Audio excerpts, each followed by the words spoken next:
കിളിബോയ് മുതൽ ഈ സിനിമ വരെ വന്ന് നിൽക്കുമ്പോൾ മലയാള സിനിമയിൽ ഇത്തരം പ്രയോഗങ്ങൾ കൂടുന്നുണ്ടെന്ന് തോന്നുന്നുണ്ടോ? ആകെ വന്ന് കിളിബോയ് is a trip cinema. Of course this actually ഇപ്പോൾ നിങ്ങൾ ഈ സിനിമ ഇപ്പോൾ കണ്ടവർക്കൊക്കെ അറിയാൻ പറ്റും. ആക്ച്വലി ഞാൻ ഇനി കാണാനുള്ളവർക്ക് വേണ്ടി ഞാൻ അതിൻ്റെ കഥ പറയുന്നില്ല. എന്നിരുന്നാലും കണ്ടവർക്കെല്ലാവർക്കും മനസ്സിലായിട്ടുണ്ട് ഇടുക്കി ഗോൾഡ് എന്താണെന്നുള്ളത്. And who is Idukki gold, what is Idukki gold. ഇത് ആഷിഖ് കപൂറിൻ്റെ ഇത് നല്ലൊരു സിനിമയല്ലേ? ഇത് നല്ല സിനിമ തന്നെയാണ്. ലോകത്ത് നമ്മുടെ പല ഫെസ്റ്റിവലിലേക്കും പോകാൻ അർഹതയുള്ളൊരു സിനിമയായിട്ടാണ് ഞാൻ ഈ സിനിമയെ കാണുന്നത്.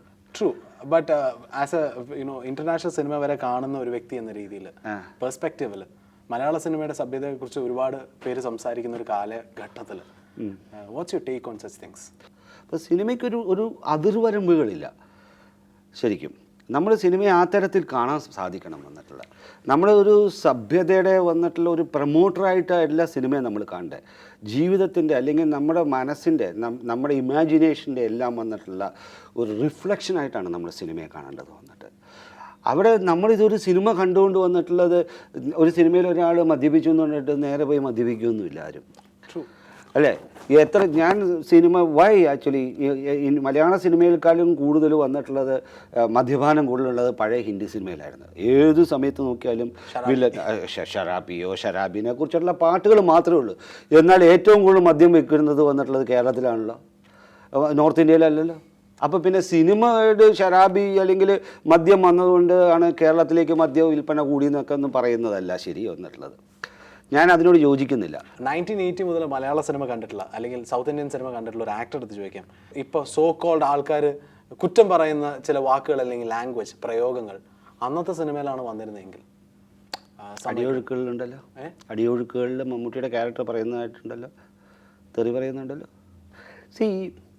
ഇതെല്ലാം വന്നിട്ട് ഒരു കഥാപാത്രം അവൻ വന്നിട്ട് ഒരു ലോക്കൽ അല്ലെങ്കിൽ വന്നിട്ടുള്ള ആ ടൈപ്പ് ഒരു തെറി പറയുന്ന ഒരു കഥാപാത്രമാണെങ്കിൽ ആ കഥാപാത്രം ചിലപ്പോൾ തെറി പറഞ്ഞാൽ നമ്മൾ അതിനെ വന്നിട്ട് അത് സഭ്യതയുടെ പേരിൽ അതിനെ കുറ്റം പറയരുത്. പിന്നെ എന്തുകൊണ്ടാണ് ഫിലിം ഫ്രട്ടേണിറ്റിയിലെ ആൾക്കാർ തന്നെ അതിനെ കുറ്റം പറയുന്നത്?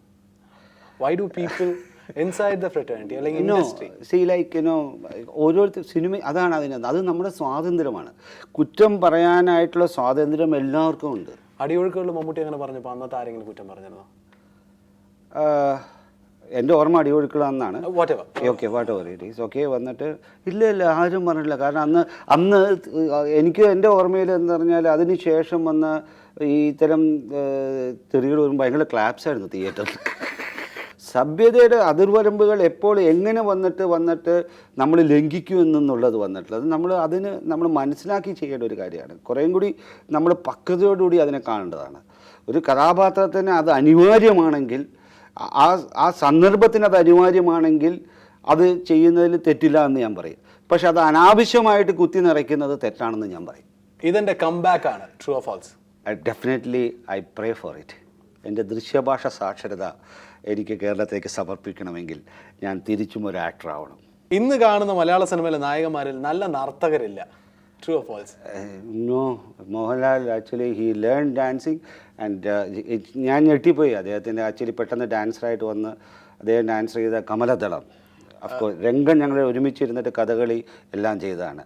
അഫ്കോഴ്സ് വളരെ സ്ട്രെയിൻ ചെയ്താലും ശരി എല്ലാത്തിനെയും പഠിച്ചെടുക്കാൻ കഴിവുള്ള ഒരു മഹാനടനാണ് മോഹൻലാൽ. ഫഹദ് ഫാസിൽ, ദുൽഖർ സൽമാൻ, ആസിഫ് അലി, നിവിൻ പോളി ഈ ഒരു കാലഘട്ടത്തെക്കുറിച്ചാണ് ചോദിക്കുന്നത്.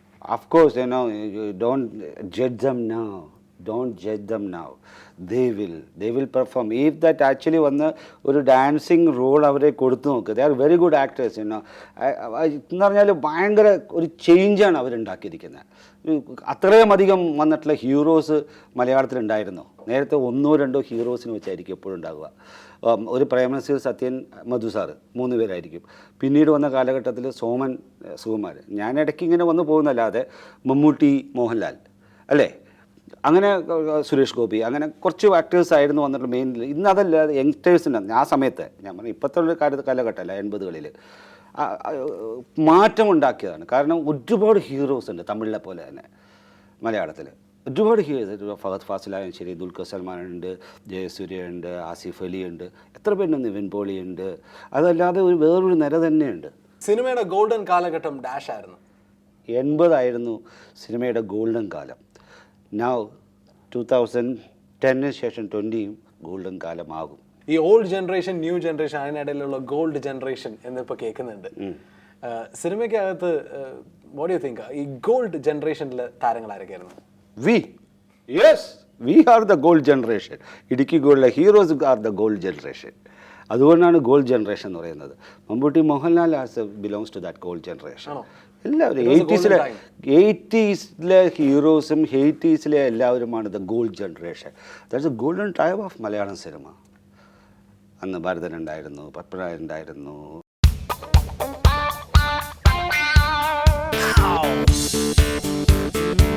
സിനിമയിൽ ആർക്കും അറിയാത്ത പല ഡാർക്ക് സ്റ്റോറീസും രവീന്ദ്രൻ അറിയാം. എനിക്കറിയില്ല. എല്ലാവർക്കും അറിയുന്നതിനേക്കാളും വളരെ കുറവേ എനിക്കറിയാവുള്ളൂ. ഒരു കാലഘട്ടത്തിൻ്റെ ആക്ടറാണ്, അപ്പോൾ ഒരു കാലഘട്ടത്തിൻ്റെ രഹസ്യങ്ങളും അങ്ങനെയുണ്ടാവില്ല. സിനിമയിൽ രഹസ്യമില്ല. ആദ്യം അതാണ് നമ്മൾ മനസ്സിലാക്കേണ്ടത്. സിനിമയിലുള്ള ഏറ്റവും വലിയ പ്രശ്നം എന്ന് പറയുന്നത് കറുപ്പ് കാക്കയാവുന്നൊരു സ്ഥലമാണ്. അപ്പം നമ്മൾ വിചാരിക്കുന്നതിനേക്കാളും എക്സാജുറേറ്റ് ആയിട്ടാണ് പല കഥകളും പുറത്തേക്ക് വരിക. I was in love with an actress. സത്യം. See, I wasn't in love with any actress. I was maybe I could have been friendly with a lot of people, but I have never been in love with, in love with an actor. മലയാള സിനിമയിലെ super stars രവീന്ദ്രനോട് without respect behave ചെയ്തിട്ടുണ്ടോ? ഒരിക്കലുമില്ല. എന്നോട് എപ്പോഴും എല്ലാ ആക്ടേഴ്സും സ്നേഹത്തോടെയാണ് പെരുമാറിയിട്ടുള്ളത്.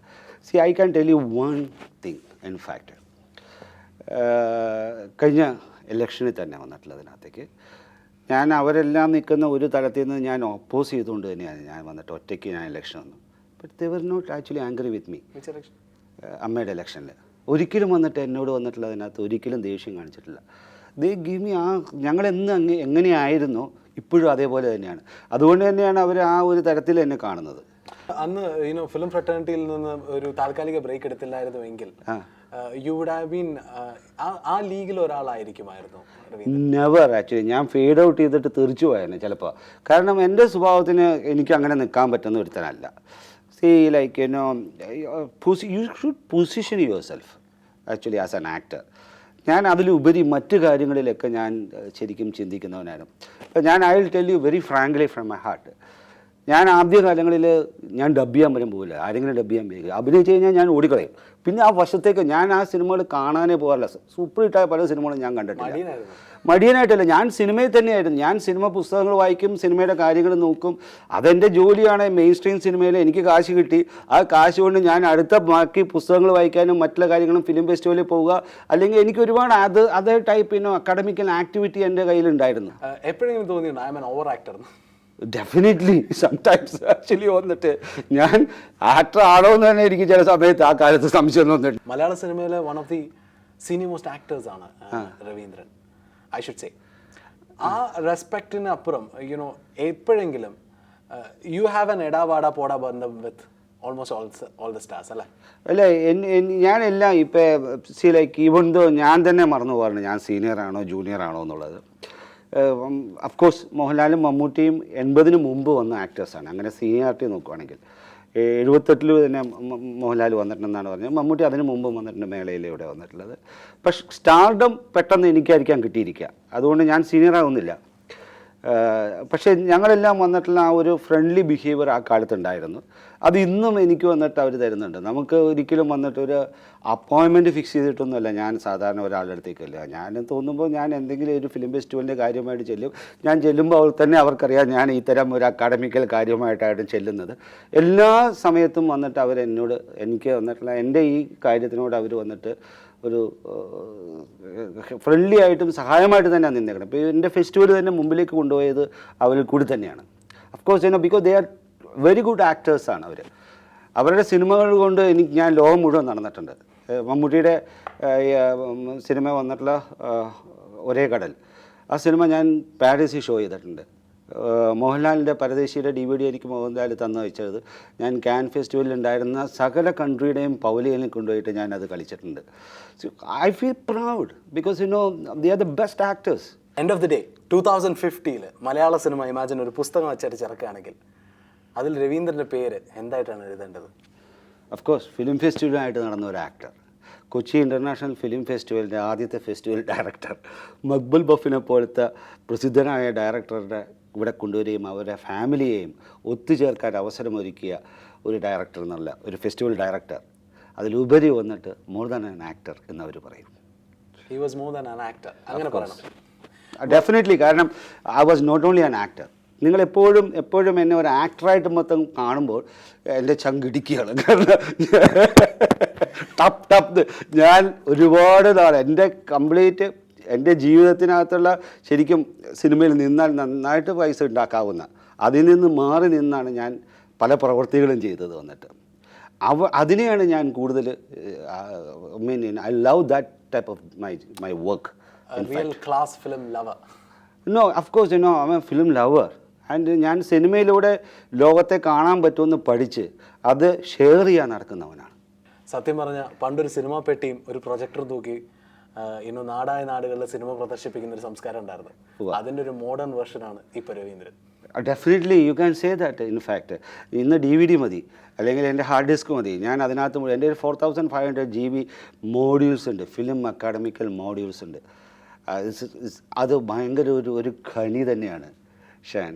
ഡെഫിനറ്റ്ലി അത് ഞാൻ മരിച്ചാലും വന്നിട്ട് അത് നിലനിൽക്കും. എൻ്റെ പുസ്തകത്തിൻ്റെ ലൈബ്രറി വന്നിട്ട് almost 4000 books I have. What else you need? I should say he is not just an actor, he is not just a dancer, he is not just a superstar, he is a real film lover. Thank you very much. Yeah. You don't call me superstar, call me only film lover, okay? Thank you. All right, thank you very much. And finally, എങ്ങനെയാണ് sir step?